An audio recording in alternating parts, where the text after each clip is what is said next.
नमस्कार साथियों, आज समाचार अपना देश पर एक ऐसी सनसनीखेज घटना जो हम आपको बता रहे हैं।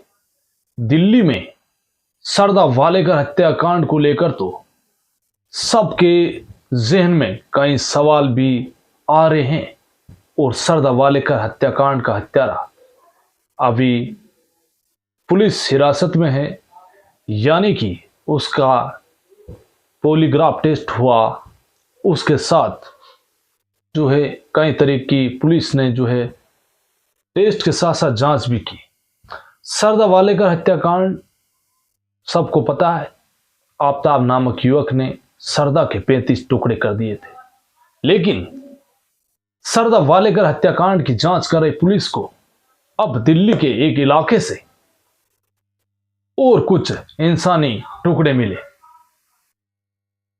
और फिर क्या था, पुलिस के सामने और चुनौती खड़ी हो गई कि आखिरकार ये टुकड़े भी कहां से आए। पूरी घटना मैं अब आपको बताता हूं। मां और बेटे ने मिलकर अपने ही पत्नी ने पति का जो है कत्ल कर दिया। दिल्ली के त्रिलोकपुरी का रहने वाला एक शख्स अंजन दास, जिसकी हत्या उसके पुत्र और उसकी पत्नी ने मिलकर कर दी। उसके बाद अंजन दास का जो है शव को उन्होंने 6-7 टुकड़े करके और फ्रिज में रख दिया और 8-9 दिन उन टुकड़ों को अलग अलग जगहों पर फेंका। ये पूरी घटना मैं आपको पूरी विस्तार से बताता हूं, आप पूरी घटना सुनिए। अंजन दास की पत्नी पूनम को जब पुलिस ने पकड़ा और पूछताछ की तो उसने बताया कि वो जो है अंजन दास के साथ रहने से पहले एक बिहार के युवक के साथ उसकी शादी हुई थी, जिसका नाम था सुखदेव। सुखदेव और पूनम साथ रहते थे बिहार में ही, लेकिन एक दिन अचानक सुखदेव जो है वो दिल्ली आ गया और उसी की तलाश में पूनम भी दिल्ली आ चुकी थी। दिल्ली आने के बाद वो सुखदेव की काफी दिनों तक तलाश की, लेकिन सुखदेव उसे नहीं मिला। उसके बाद जो है पूनम ने कल्लू नामक व्यक्ति के साथ रहना शुरू कर दिया।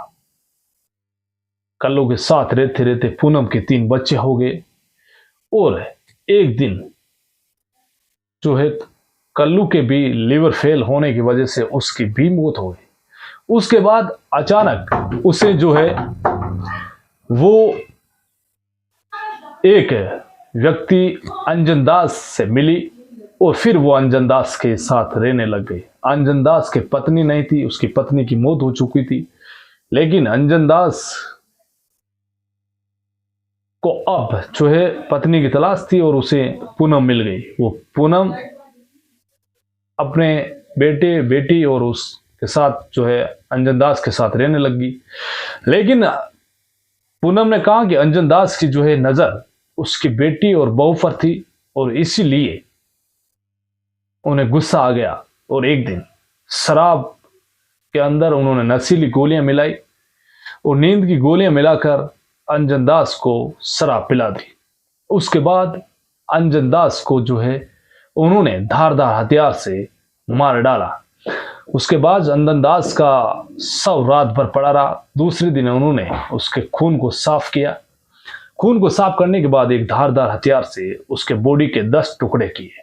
10 टुकड़े करने के बाद उनको फ्रिज में रख दिया और अब आगे जो है उन शवों को ठिकाने लगाना था।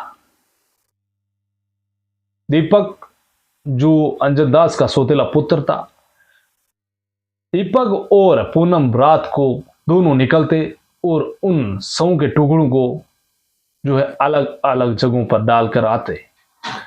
एक बैग में उन्होंने जो है कुछ अंजन दास के टुकड़े पांडव नगर में डाल दिए, झाड़ियों में। पुलिस की टीम पेट्रोलिंग कर रही थी और सरदा वालेकर हत्याकांड की जो है जांच भी पुलिस कर रही थी। तो अचानक उन्हें पांडव नगर की झाड़ियों के पास से जब बदबू आई तो पुलिस की टीम ने पुलिस थाने में इंफॉर्मेशन दी। पुलिस की टीम आई, एफएसएल टीम आई और उस बैग को खोला तो उसमें मानव अंग थे। उन्हें जो है फिर हॉस्पिटल ले जाया गया। डॉक्टर ने पोस्टमार्टम किया, उन शवों का डीएनए भी जो है करवाया। तो उन्हें पता चला कि ये पुरुष के शव है और यहीं से जो है फिर पता चला कि कौन कौन थानों में गुमशुदा है। गुमशुदा की रिपोर्ट भी जो है पुलिस ने देखी, लेकिन अंजन दास की कोई गुमशुदा की रिपोर्ट भी नहीं थी, क्योंकि 6-7 महीने से लगातार लापता था और इसका मर्डर है जून में हुआ था। उसके बाद से लगातार वो लापता था। जून में ही मर्डर हो चुका था, लेकिन उसकी पत्नी ने और बेटे ने जो है कोई मुकदमा गुमशुदगी का नहीं दर्ज करवाया, गुमशुदगी दर्ज नहीं करवाई थी। अब पुलिस के सामने जब उसका जो है बॉडी का सर मिला तो सर से ही जो है फिर है उसका चेहरा स्क्रैच बनाया और फिर जब वायरल किया तब पता चला कि ये अंजन दास का शव है। और अंजन दास का पता चलने के बाद त्रिलोकपुरी में पुलिस पहुंची और उसके पत्नी को और जब उसके बेटे को पूछताछ की गई, पता किया गया, तब पता चला। तो फिर ये पूरा मामला खुला, यानी कि पत्नी ने ही अपने पति की हत्या की और बेटे ने अपने बाप की हत्या कर दी। तो ये सरदा वालेकर हत्याकांड की जांच में जो है एक और खुलासा हुआ है, यानी कि कैसे इंसान का कत्ल करके उसके शव को फेंक दिया गया। तो ये कहानी थी आपके त्रिलोकपुरी दिल्ली की। तो आप भी सतर्क रहे, सावधान रहे और बचें क्राइम की घटनाओं से। आप देखते रहिए समाचार अपना देश, क्योंकि यहाँ पर होता है खबरों का असर। धन्यवाद वीडियो देखने के लिए।